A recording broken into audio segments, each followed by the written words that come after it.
yung mga bata na nandito po, kung pwede po ay maki-minimize ka po ng ating boses. Para po, nang sa ganun, yung mga talagang gustong makinig ng salita ng ating Panginoon, ay hindi sila mag-distract. Mga bata, makakaasa po ba ako doon? Salamat po sa nag-iisang sumagot. Okay, mga bata, kakaunawaan po ba tayo doon? Ayan. Ang pag-uusapan po natin ngayong umaga ay papamagatan natin the blessings of mourning and weakness. Ang Tagalog, ang mga biyaya ng pagdamay o pagluluksa at kaamuan o kababaang loob. Nagaling po sa aklat ng Mateo chapter 5 verse 4 to 5. Ngayon tanong, blessing ba talaga ang magluksa? Minsan, iisipin mo, magluksa na nga ako, blessing pa. Diba? Blessing ba kung ikaw ay inaapi? Aba, parang pag inaapi yung topic inaapi na nga ako, blessing pa rin. Magdudulot nga po ba talaga ng tunay na kaligayahan kung ikaw ay maamo o may kababaang loob? Last Sunday, we talk about spiritual poverty. No? Pinag-aralan natin, this October, we are in Missions Emphasis Month, and pag-uusapan natin ang tungkol sa Kingdom of Heaven. Napakagandang topic, no? I think na-preach ko na to itong Siyam na Bless, no? Siyam na Bless galing dito sa aklat ng Mateo chapter 5. Sabi ko kanina, sa verse 4 and 5, pinagpala ang mga nagdadalang mati sapagkat aalipin sila ng Diyos. Pinagpala ang mga magpapakumbaba sapagkat mamanahin nila ang daigdig. Bago po tayo mag-umpisa sa pag-uusapan natin ngayon, let's bow our head and let's pray. Heavenly Father, we honor you and we glorify your holy name. Lord, we thank you po sa pagkakataon po muli na kami po ay tipon-tipon mo upang kami po ay magbulay-bulay ng salita. Ano man po yung aming papapag-aralan ngayong umaga, ito po ay dadalhin namin habang kami po ay nabubuhay. Gamitin mo po ang iyong kapalingot bilang isang daluyan ng pagpapala at ang iyong presensya ang kanilang makita at hindi po ang aming kainan. Salamat din po, Panginoon, sa lahat po ng taong gagamitin mo at tatayo sa iyong harapan. Ganun din po, Panginoon, we pray sa Pastor Marlon sa kanyang pag-aatindi ng mensahe sa Pasig. We pray na bigyan mo po siya ng knowledge and wisdom doon. Maraming salamat po ang aming dalangin sa pangalan ng Jesus. Amen. Minsan, dito po sa mundo natin, napakahirap pong magpakumbaba o maipakita natin ang kababaan doon. Bakit kaya? Bakit po kaya napakahirap magpakumbaba? Kasi, pakiramdam po natin, kapag tayo ay nagpapakumbaba, inatatapakan ang ating karapatan bilang tao. Pansin niyo po yun? Kapag tayo po ay nagpapakumbaba, pakiramdam natin, nakakapi tayo. Natatapakan yung ating karapatan bilang isang tao. Minsan, masyadong mataas ang tingin natin sa sarili natin. Lalo na pag meron tayong posisyon sa buhay. Minsan, pag meron ka nga lang nito, hirap na tayong pakumbaba. Diba? Minsan, ang pagkakaroon po ng maayos na posisyon o maayos na trabaho ang nagiging sanhi ng pride natin. Kaya hirap na hirap tayo sa word na kababaan loob. And dito rin po sa mundo natin, mahirap pong ituring na blessing ang paglulusa. Napakahirap po. Mabigat sa puso, sa pakiramdam, pag tayo po ay namamatayan ng mahal sa buhay. O makaranas ng iba't ibang sakit na nagdudulot ng iba't ibang uri ng kalungkutan. Pero kung ating pong susundin ang prinsipyo ng ating Panginoon, ang gusto pala niya ay maging pagpapala ang paglulusa. Napakagandang usapin natin ngayong umaga. Kaya, dapat manatili tayong gising. Kalamitin niyo yung katabi niyo. Dapat gising ka. Kasi para sa atin lahat. Ang ganda. Kung magbubulay-bulayan natin ngayong umaga, napakaganda. First point, blessed are those who mourn. Mapalad ang mga nag-iwas. Paano magiging isang pagpapala ang pagdadalamhati? Ang pagpapala ay nauugnay. Pag pinag-uusapan natin yung pagpapala, nauugnay yan sa word na kasalanan. No? Pag maririnig lang natin yung word na bless, ang unang pumapasok sa ating isip, yung maganda. Tama? Yung positive. Kagalingan, kalusugan, kasiyahan, kaligayahan, pagdiriwang o magagandang damdamin, magagandang nangyari, o kapag ang mga nangyayari ay magagandang bagay sa buhay natin. Kapag nakatanggap tayo ng mga pabor, regalo, birthday mo, kasasya, sorpresa, at sagot sa mga matagal mo ng panalangin, yun yung tinatawag natin bless. Tama? Masakit pang isipin, pero yun lang yung tawag natin na bless. Tama naman po yun. Wala pong mali doon. We're blessed na magkaroon ng maraming magagandang bagay. Gayon pa man, kapag nahaharap po tayo sa kamatayan, kalungkutan, dalamhati, pagkabigo at pagkawala, iniisip po natin mga kapatid na pinabayaan na tayo ng Diyos. Kinalimutan na tayo ng Diyos. Iniisip natin na hinayaan niya tayong mag-isa sa laban ng ating buhay. Huwag po natin itago sa ating sarili. Dumarating po tayo sa point na yan. No? Pag tayo po ay nakakaranas ng iba't ibang uri ng sakit, minsan galang, yung mga bata ngayon, busted lang ng crush nila, pakiramdam nila, pinabayaan na sila nila. Diba? Minsan, nag-apply ka nga lang ng trabaho hindi ka tinanggap. Sabihin, ano ba yun, Lord? Gandamot mo naman sa akin. Diba? Yun yung pamantayan natin ng bless. Yung matanggap sa trabaho, sagutin ang crush mo, yung maayos yung relasyon nyo, yun yung pakiramdam mo ng bless. Iniisip natin na binibigyo tayo ni Lord sa lahat ng pangako niya sa atin. Kapag tumaranas tayo ng gano'n, wala siyang pakialam sa atin. Iisipin agad natin na baka pinaparusahan ako ni Lord.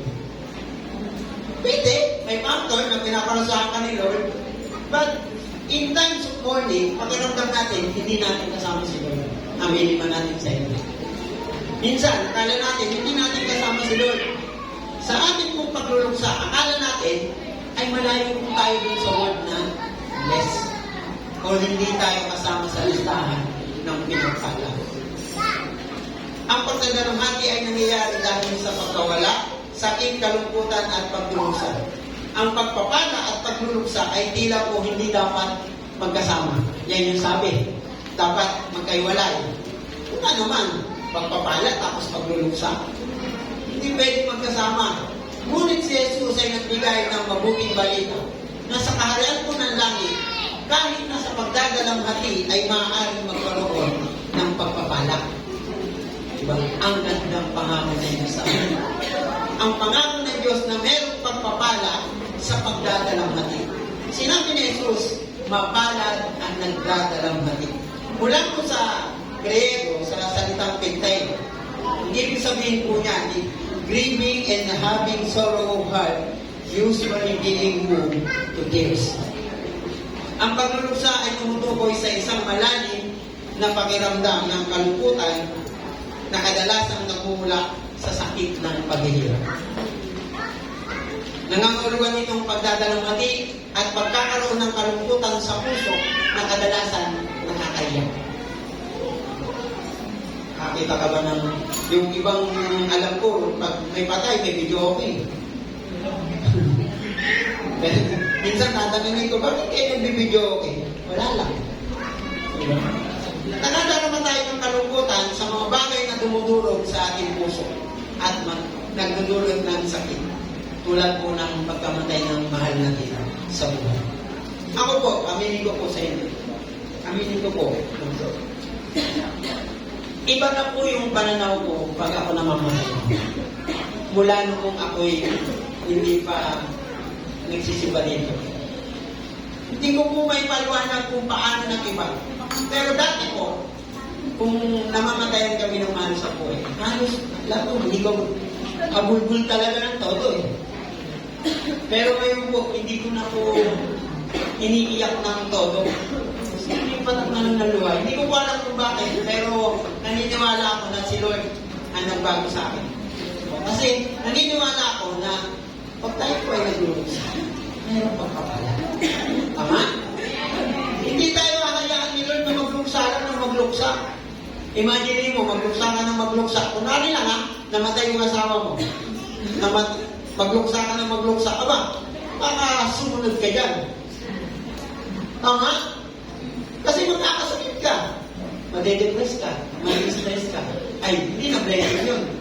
Parehas na kayong patay. Kawawa naman yung mga anak nyo. Ang pagluluksa po ay ang pagpapakita at pagpapahayag ng ating kalungkutan. Given po yun. Kasama po sa pagluluksa ang pagkilala sa ating sakit. Kaya nga, di ba, may mga tao po na ayaw magpa-check up. Ako, sarili po ako sa ganun. Ayaw ko nagpapa-check up. Bakit? Kasi malalaman ko yung sakit ko eh. Imbis na hindi ka iinom ng gamot, iinom ka na lang ng gamot. Diba? May mga tao na ayaw magpa-check up kasi ayaw nilang malaman ng katotohanan tungkol sa kanilang physical na pagkakataon. At isa yun sa mga makakapagdulot sa ating ng kalungkutan. Ang pagkawala po ay pagpapahayag ng ating kalungkutan sa ating mga sarili. Kaya nga minsan, pag tayo po ay nagluluksa, masarap na mayroon kang kaibigan, pamilya, na mga kausap. Mamaya po, ilalamin pa tayo dyan. Sa pamamagitan nila, makikita natin na may pagpapala sa pagdadala ko. Sa pamamagitan po nila, ng mga tao na kapaligid sa atin, at yung mga tao tunay na nagmamahal sa atin. We have someone upang ibahagi ang ating masalubong na kwento. Diba? Kaya kayo, na nakaupo dyan, kung sa mga oras na ito, meron kayong masalubong na kwento. Aba, pwede nyo naman i-share yan sa katabi nyo ngayon. Pero mamaya na. Diba? I-share nyo kasi magiging bigat yan sa damdamin nyo. Kalabitin mo yung katabi mo, mamaya usap tayo, may kwento ko sa'yo. Mamaya may chika ako sa'yo. Diba? Pero itong piling ko ha, bago kayo magkwentuhan ng masalimuot na pagkikwento ng buhay nyo, happy muna. No? Dapat masaya muna bago masalimuot na kwento para naman may ganahan naman yung makikinig. Kasi pag binatuhan mo kagad ng masalimuot na kwento yan, okay mali, sige, tutulog na ako. Ganun yung mangyayari dyan. Pustahan tayo, tatamalin na makinig sa iyo. Okay? Humihingi tayo ng tulong at naghahanap ng ginhawa sa mga tao na kamaligid sa atin. Kaya nga mahalaga sa atin ng sharing sa mga pinagdadaanan natin. Makakatulong po ito upang kumaan ang ating bigat sa kalooban. Hindi po natin kaya mag-isa ma-overcome yung paglulusan natin. Lahat ng sakit na meron tayo ngayon, hindi po natin kaya mag-isa yan. Ang pagluluksa ay ang ating paraan ng pagsasabi na ang mga bagay ay hindi okay. Hindi laging okay. Hindi laging pabor sa atin. But I want to make clear on this, no, mga kapatid. Ang pagluluksa po ay hindi pruweba na binigunan ni Lord ang kanyang pangako sa atin. Tandaan niyo po ito, mga kapatid, ha? Ang pagluluksa po ay hindi pruweba na binigunan ni Lord ang kanyang pangako sa atin. Tandaan niyo po yan. Nalulungkot tayo. Nadudurog ang puso natin kapag tayo ay nagdadalamhan. Wala akong masama yan. Okay lang po yan. Pero tandaan niyo po ito, mga kapatid. Alam niyo po kung ano ang pinaka-importante sa pagluluksa natin? Alam niyo po? Dito po sa angulo na ito, hindi tayo makikita. Sa pagluluksa po natin, kinikilala natin na kailangan natin ng Diyos. Kailangan natin yung kagalakan na galing sa Kanya. Nagluluksa tayo kung ano tayo bilang tao. Tama. Nagluluksa tayo kung ano tayo bilang tao. At hindi po yan magbabago. Nagluluksa tayo sa mga pagkalugi ng business natin, naluluksa tayo sa mga pagkakamali hindi na natin maibabalik. Yung mga kasalanan na hindi na natin maitutuwid. Mga pagkakamali na hindi pa din natin ay susubok kay Lord. Mahirap tayo nagluluksa. Ang mga sitwasyon natin ay walang kapangyarihan gumawa ng ano pa man. Ang ibig sabihin ng pagluluksa ay tayo ay limitado. Meron tayong mga bagay na hindi natin kontrolado. Tama? Hindi tayo ang may hawak ng lahat. In fact, wala talaga tayong kayang kontrolin. Kahit gano'n tayo malakas, kahit gano'n tayo makapangyarihan, wala tayong kayang kontrolin. Kailangan natin ang Diyos. Amen? Kailangan natin ang tulong niya. Nung habang si Jesus po ay nasa lupa, siya ay nagdadalang hati. Siya po ay umiiyak sa Jerusalem dahil ang kanilang mga mata ay nabulag. Kung babasahin niyo po ang Lucas chapter 19 verse 41 to 44, nabulag sa katotohanan kaya napalampas nila ang pagpapala ng kapayapaan na siya lang ang nakakapagbigay.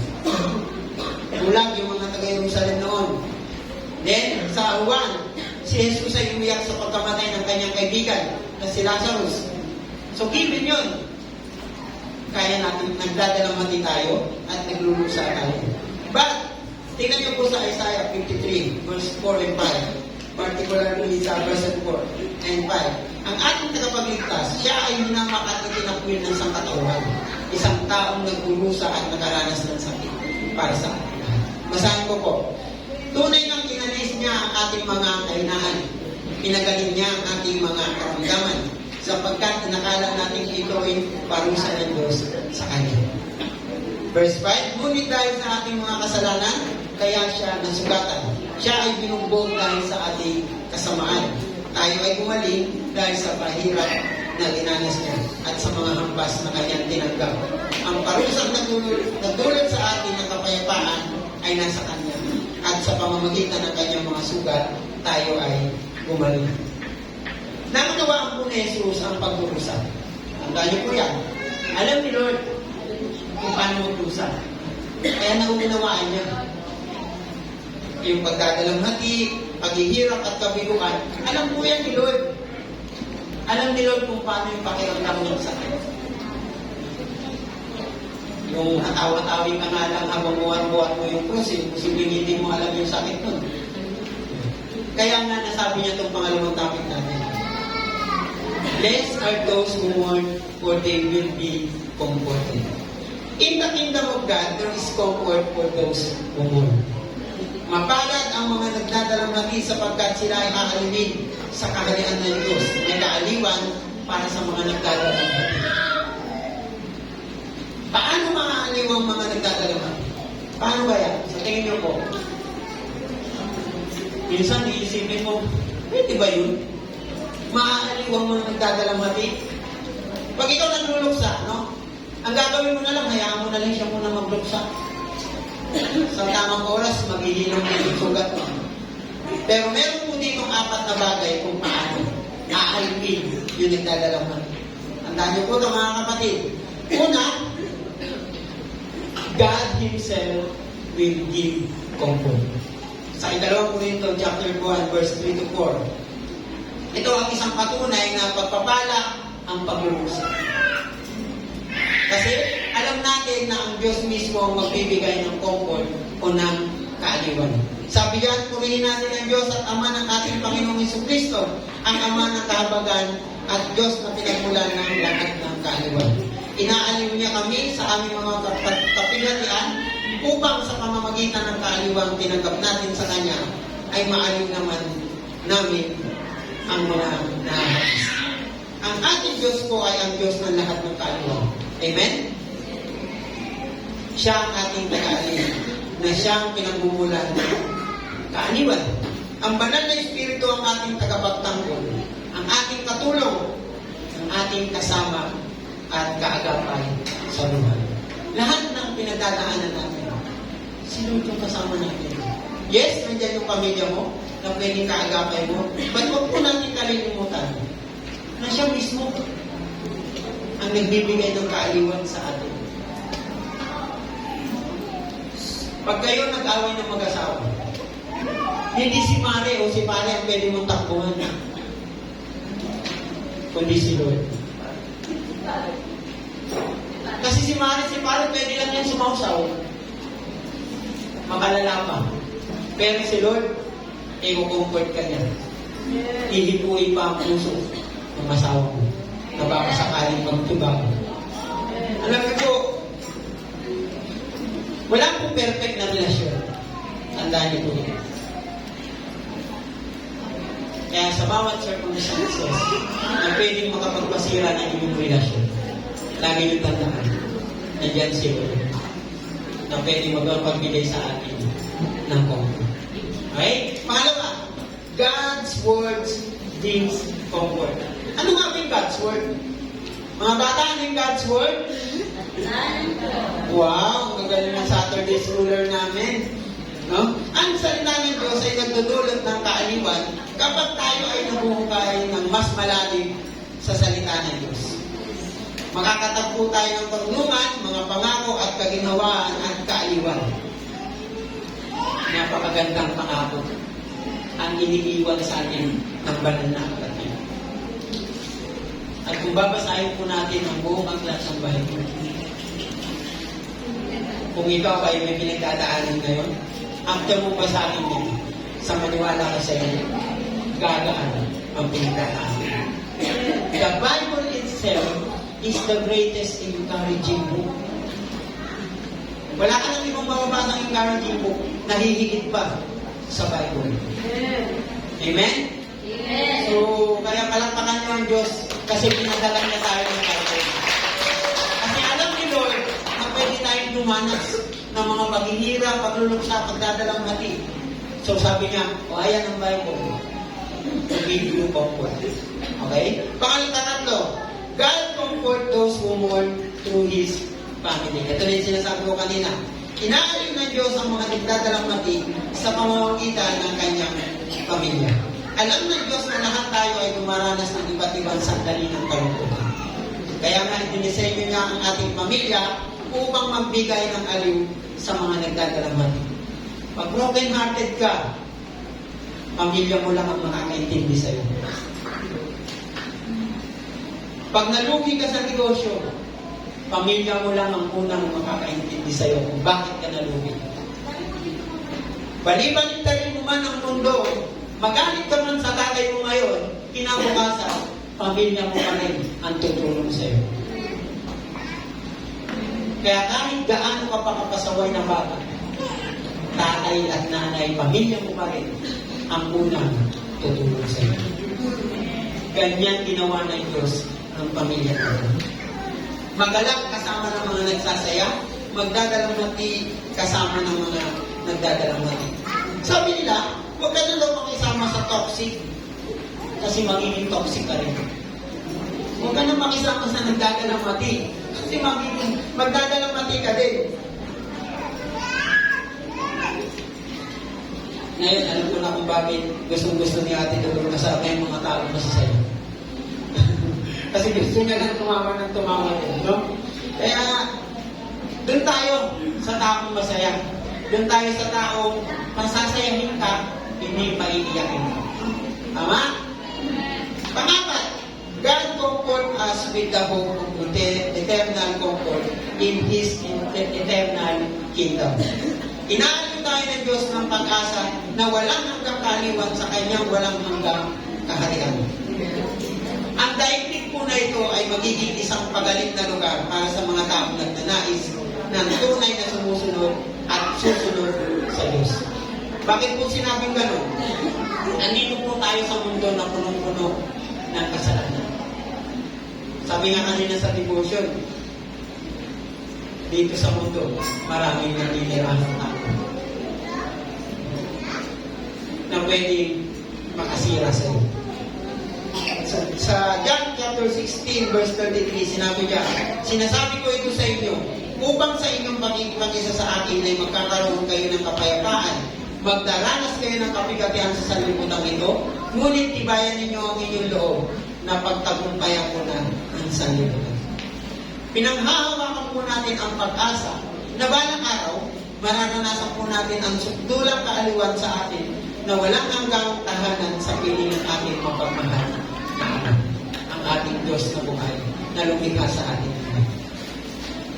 Sa kaharian po ng langit, ang pagkawala, sakit, pagkabigo, pagturusa, kamatayan, o kawalan ng katarungan ay walang magiging epekto. Hindi po yun magiging successful doon. Tutubusin ni Jesus ang pinakamasamang bahagi at ang pinakamasakit na bahagi ng ating buhay para po sa ating ikabubuhay at para po sa kanyang kaluwalhatian. At lahat ng nagdadalamhati ng kalooban ay magiging pagsasaya sa kaluwalhatian. Napakaganda pong isipin na sa kaharian po ng langit, lahat po tayo dun magiging masaya na lang. Wala nang malungkot. Wala nang pagdadalamhat. Wala nang sakit, kumbaga. Lahat doon, blessing. Amen? Wala ka ng utang na babayaran doon. Dito, hindi ka patutulogin ang utang, magpustahan tayo. Kahit maliit na bagay, maliit na halaga, hindi ka patutulogin. Pero doon, makapatulog ka naman. So ngayon, ano naman ngayon? Ano naman ang kailangan natin gawin? In application to this, mga kapatid, allow yourself to move. Hindi po tayo bato para wala po tayong maramdaman. Hayaan ang ating mga sarili na magdalamhati. Given yun. Hindi lahat ng nakakaranas ng pagkawala, sakit, bigati o paghihirap ay nagdadalamhati. Ang ilan ay naglalagay ng masayang muka at napupunwaring okay lang sila. May mga tao lang to na nakakaranas ng pagbigo, pero pinapakita nila sa kanilang mga labi na nakangiti pa rin. Napakiramdam nila, okay lang sila. Kaya may magtatanong, hindi pinagdadaanan pala kayo. Kasi hindi natin alam, nakatago. Merong mga tao na kung dumaranas ng ganyan, ay pinapakita na okay lang. Ang ilan ay binabaliwala, itinatanggi o pinipigilan ng kanilang mga damdamin at hindi ipapahayag na napagarian sila ng kalungkutan. Positive ba yun? Na hindi nila iparamdam na meron silang pinagdadaanan. Ang paglulusa po ay isang paraan kung saan maaari natin harapin ang ating kalungkutan sa malusog na paraan. Nakakaranas tayo ng ginhawa at paggaling, mapalad ang nagdadalamhati sapagkat sila ay aalin. Kilalanin ang iyong sakit, problema, pagdurusa, pagkawala, sirang relasyon, pagkabigo, dalamhati, at iba pa sa harap ng Panginoon. At hayaan natin na siya ang humarap sa sarili nating pagdadalamhati. Hindi natin laban yan. Laban yan ng ating Panginoon. Kasama tayo siya. Kapag nakikilala natin ang ating pagiging makasalanan, ang ating spiritual na kahirapan at ang mga paraan kung saan tayo nahulog, pakiramdam natin kulang ang pamantayan ng Diyos, tayo po ay nagdadalamhati at dapat tayong mag-usap.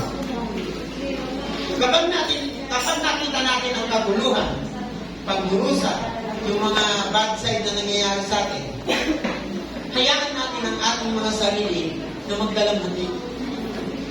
Makakatulong po yan. Magluksa tayo sa mapangwasak na epekto ng kasalanan sa buhay ng ating mga mahal sa buhay. Kamag-anak, kaibigan, yung ibang tao na nagmamahal sa iyo, sa paligid natin at sa buong mundo.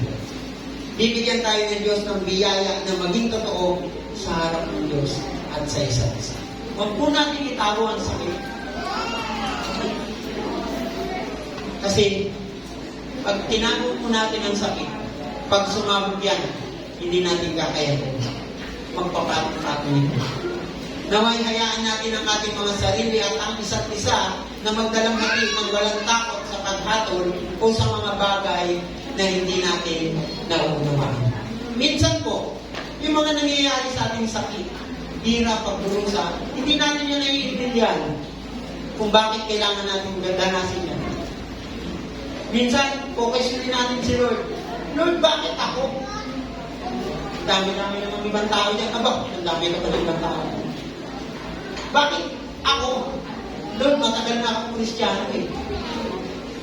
Lagi ako nasa church, halos dyan na nga ako tumiray. Pero bakit ako?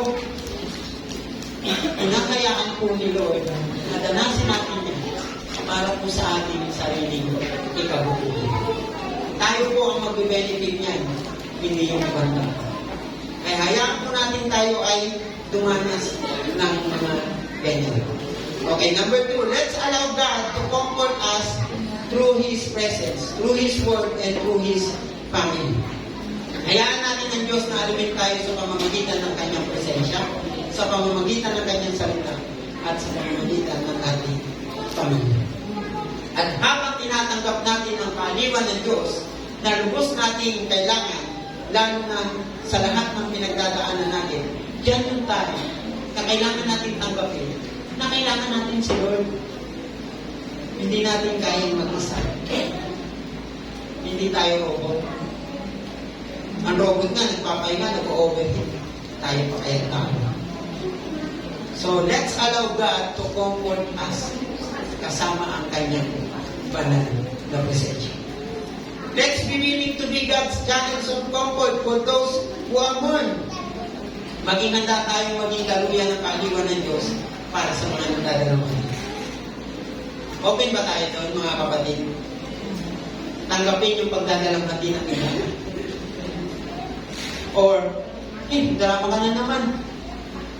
Punta ka doon. Iwasan mo yung kakadrama mo sa akin. Diba? Malaking tulong po na handa tayong makinig sa hinaing ng iba.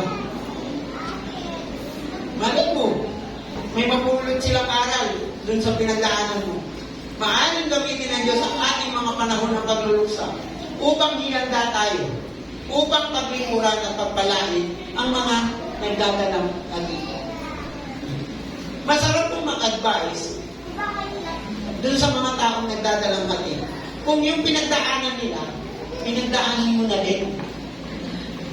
Kasi meron silang papupulutan aral na pwede nilang dalhin sa kanilang buhay. At dahil tayo mismo ay nakaranas ng katapatan, biyaya at ginhawa ng Panginoon sa ating sakit na pinagdaanan before, maaari nating aliwin ang iba sa kaaliwan na natanggap na natin. Nakatanggap tayo ng kaaliwan na galing sa Diyos. Time naman nila yun para patanggapin natin sila ng kaaliwan. Galing din sa kaaliwan na natanggap natin sa biyaya ng ating Panginoon. Kaya, i-share po natin mga kapatid, yung kaaliwan na natanggap natin doon sa mga tao nakakaranas ng pagdadalang natin. Ayun. Kaya kalabitin mo yung katabi mo. We are blessed. Kasi nagulungsa tayo. Dahil yan, mga kapatid we are blessed kasi nagulungsa tayo. Second point, blessed are the weak for they will inherit the earth. Pinagpala ang mga mapagpakumbaba sapagkat mamanahin nila ang daigdig kalupaan. Upang makita kung ano ang itsura ng pagpapakumbaba. Minsan, hindi tayo aware sa modelo ng pagpapakumbaba. Sino kaya ang great model ng ating pagpapakumbaba? Amen! Si Lord Jesus Christ. Siya ang pinaka-model ng ating pagpapakumbaba. Ang kailangan lang natin gawin ay tingnan si Jesucristo na sumailalim sa pagpapakumbaba sa buong buhay niya nung nandito pa siya sa lupa. Sabi mo kung babalikan mo yung kwento ng buhay ni Lord, ang dami nang humamak sa Kanya. Pero nakita ba kayo, nakabasa ba kayo sa Bible na gumanti si Lord?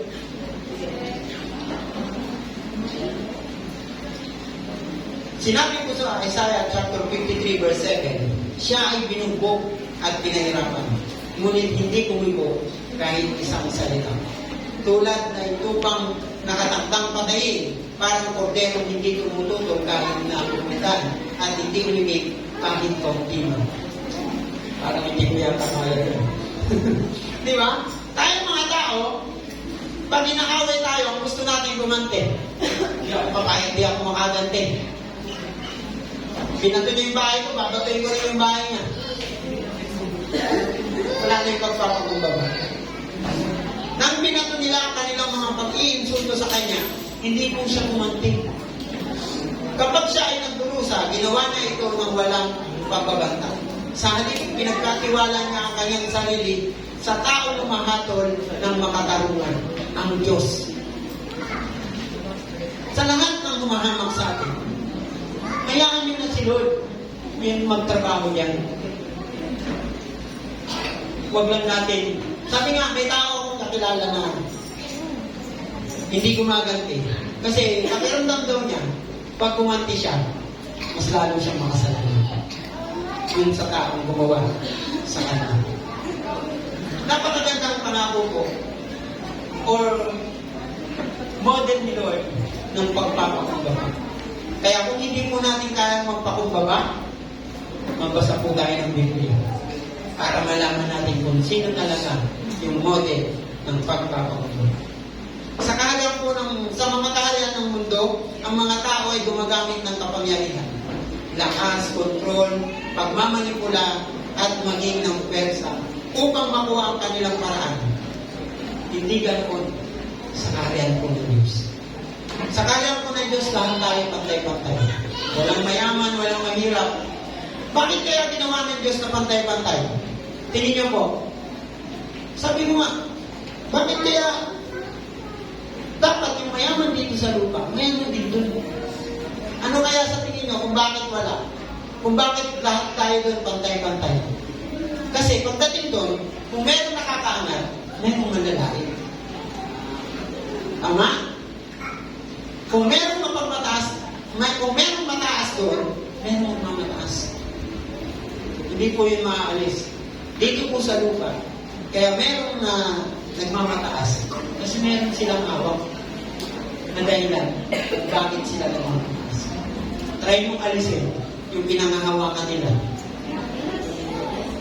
Mababa na nga yung tingin ng mga tao sa pulis. Kasi pag pulis daw, hindi ka kampi. Parang kaaway pa.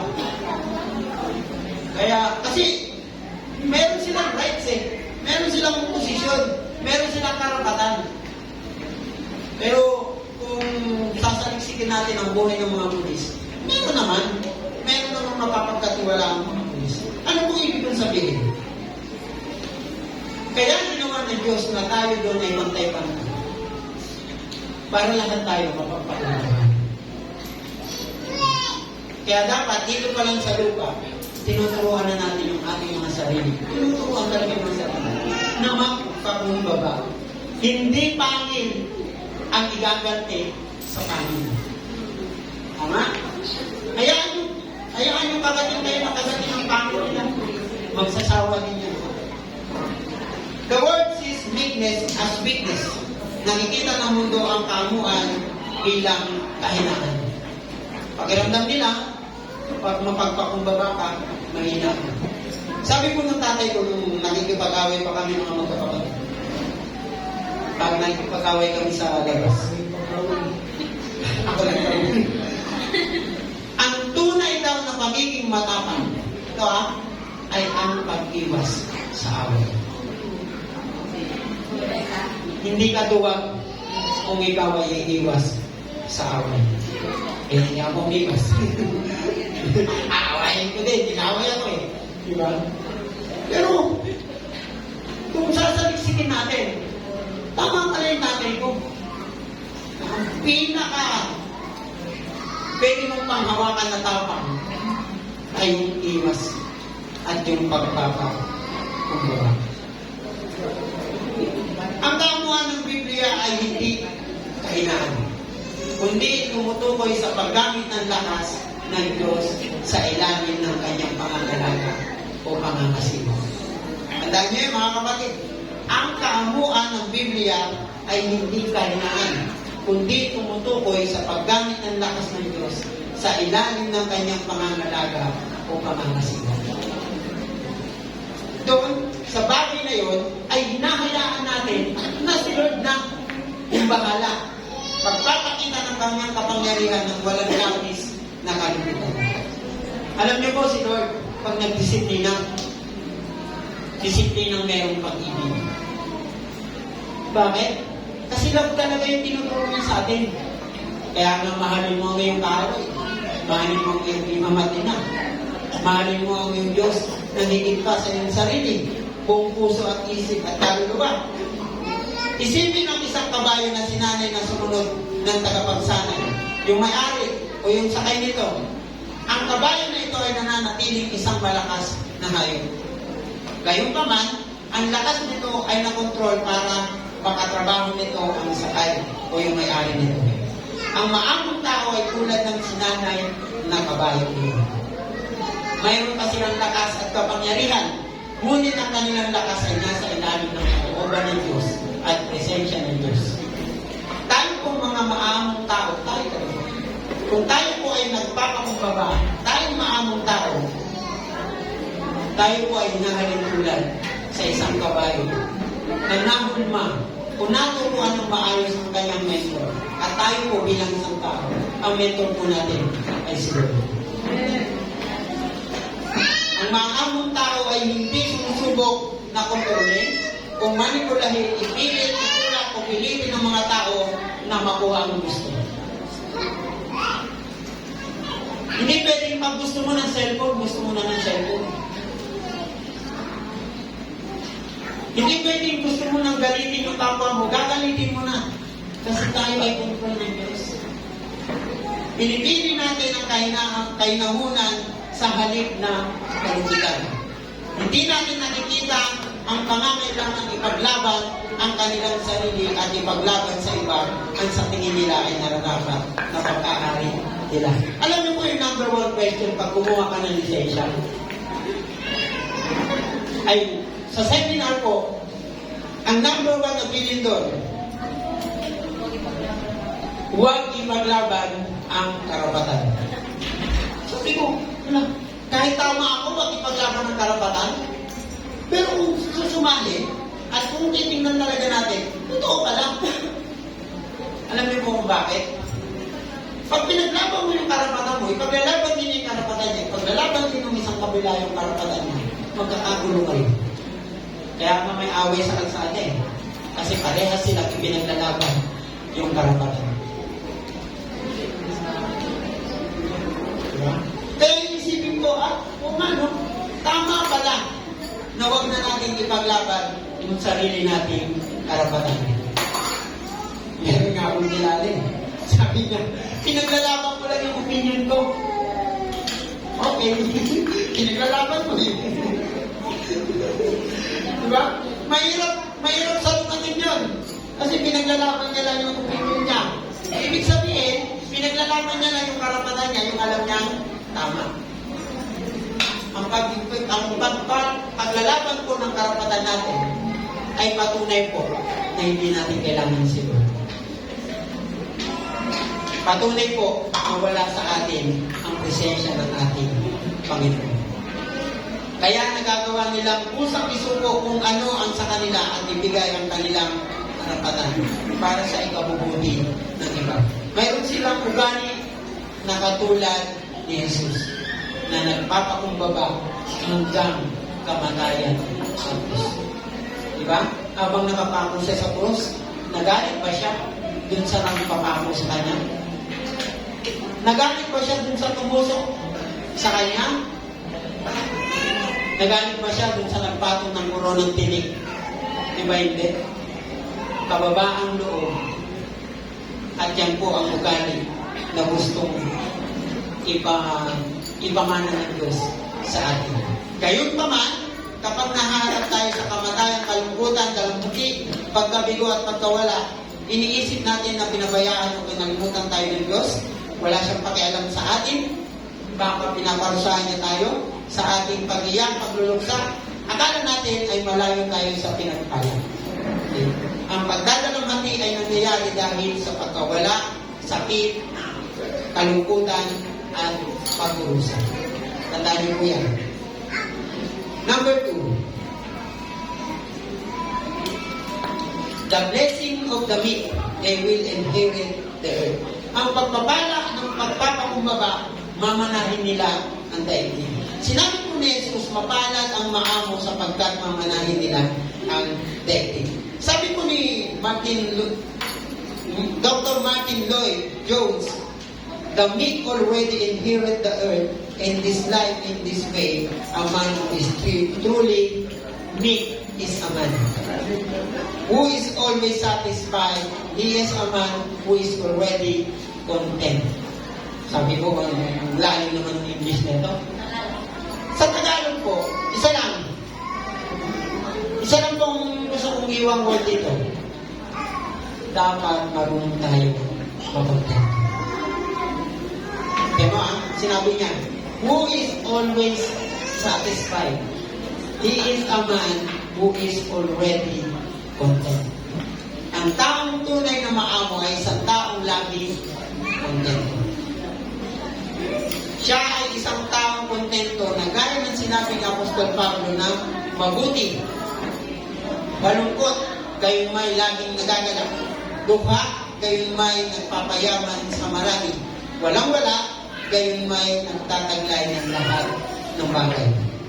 Pinalalahanan po ni Jesus ang kanyang mga alagad na huwag kayong mag-alala. Parang yung devotion na ulit kanina. Huwag kayong mag-alala patungkol sa inyong buhay.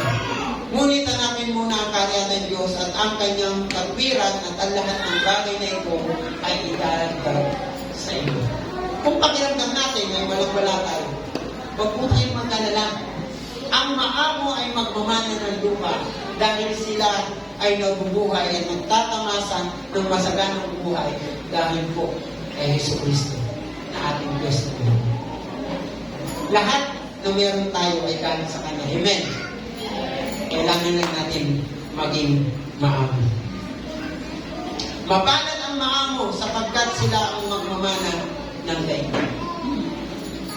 Sa mga beatitude po na pinagbubulay-bulayan natin, ipinakita po ni Jesus kung paano ang kaharian ng Diyos ay lubhang naiiba sa kaharian ng mundo.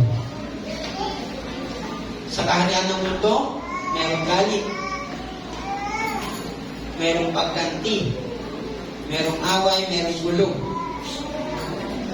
mayroong paghihirap, mayroong sakripisyo. Habang niluluwalhati ng mundo ang makapangyarihan at malakas, pinagpapala tayo ni Jesus dahil tayo ay nagiging maamo.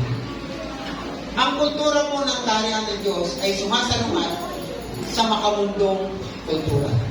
Bilang mamamayan ng kaharian ng Diyos at ang mga disipulo ni Jesus, tayo ay kanyang mga imbahador at kinakatawan sa mundo. Ang tanong, namumuhay na ba tayo ngayon ayon sa kultura ng ating kaharian ng Diyos? Or nandito pa ba tayo sa kaharian ng mundo? Saliksikin niyo po yung ating mga sarili. Isipin niyo po itong tanong na ito.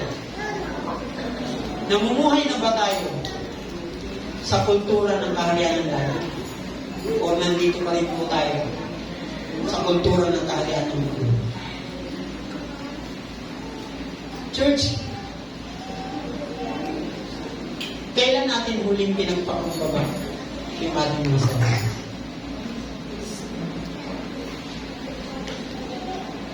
Kailan natin inisip na iwasan ng gulo kaysa bumunti?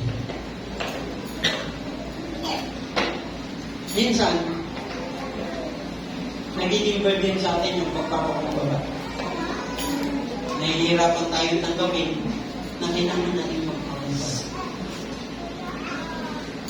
Si Lord po yung modelo ng pagpapakumbaba. At kung hindi tayo magpapakumbaba, isang patunay lang yun na hindi si Lord ang may-ari ng ating buhay. Masakit na katotohanan. Ba't kung bulay-bulayin mo natin, pwede totoo. Pwede dito. Maamong inaalay ang kanyang buhay upang tayo ay mailigtas. Kaya si Lord. So, kailangan din po natin maging maamo. Ang pagluluksa po at kamuan ay may pagkakatulad. Pagluluksa at kaamuan o pagpapakumbaba ay may pagkakatulad. Ano po kaya ang pagkakatulad nila? Meron pong 4 na pagkakatulad. Una, they are fruits of humility. Ang mga ito ay bunga ng kababaang loob. Ang pagpapakumbaba ay nagbubukas ng mga pintuan sa tapat ng pagluluksa at isang salubungin kaamuhan. Magpakumbaba po tayo sa harapan ng Panginoon. At kilalanin na kailangan natin ang kanyang biyaya upang maging kung ano ang tinatawag niya sa atin. Ano ba yung tawag niya sa atin? Tinatawag niya tayo bilang isang anak na magpakumbaba. That is the fruits of humility. Pangalawa, they involve authenticity.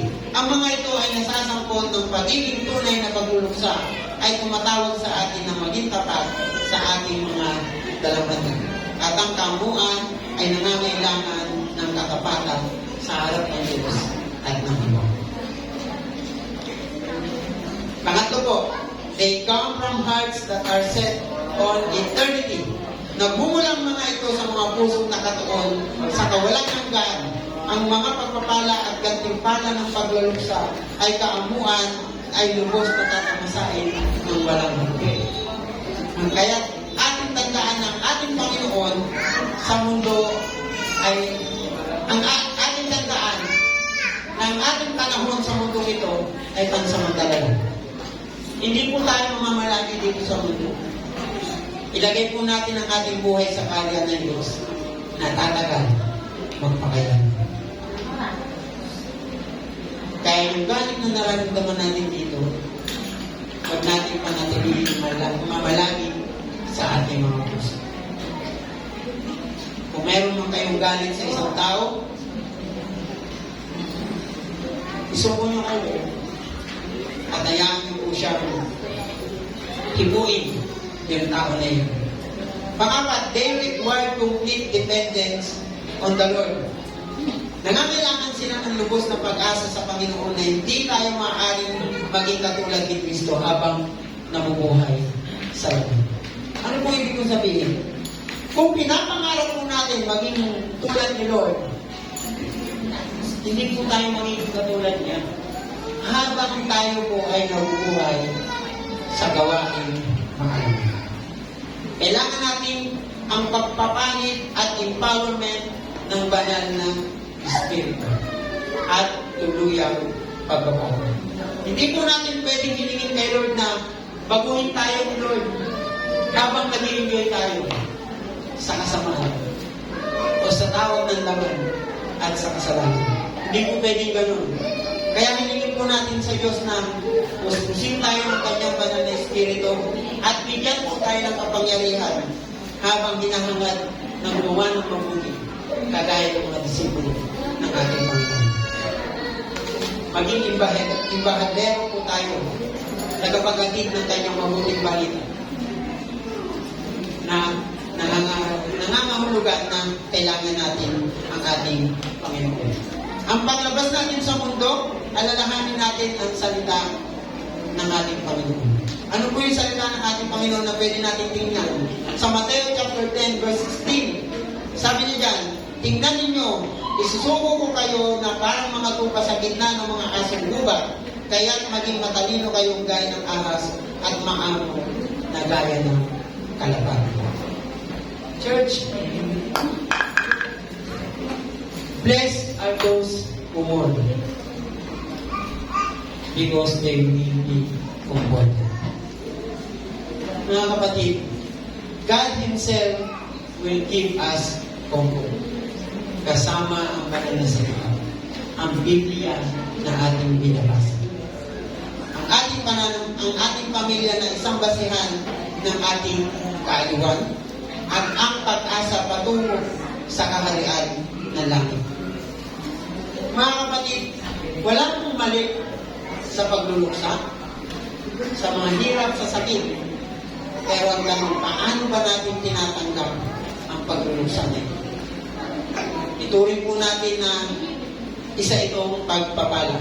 Para nang sa ganon, ang ating mga pagluluksa na meron ay maging pagpapala at maging pagpapala din sa iba. Paniwalain po natin sila na sa lahat ng paghihirap at pagluluksa na meron tayo, pagdating po sa langit, ay meron pagpapala. Araw-araw, dapat piliin natin maging masaya. Nakangiti, bawal ang nasimangot.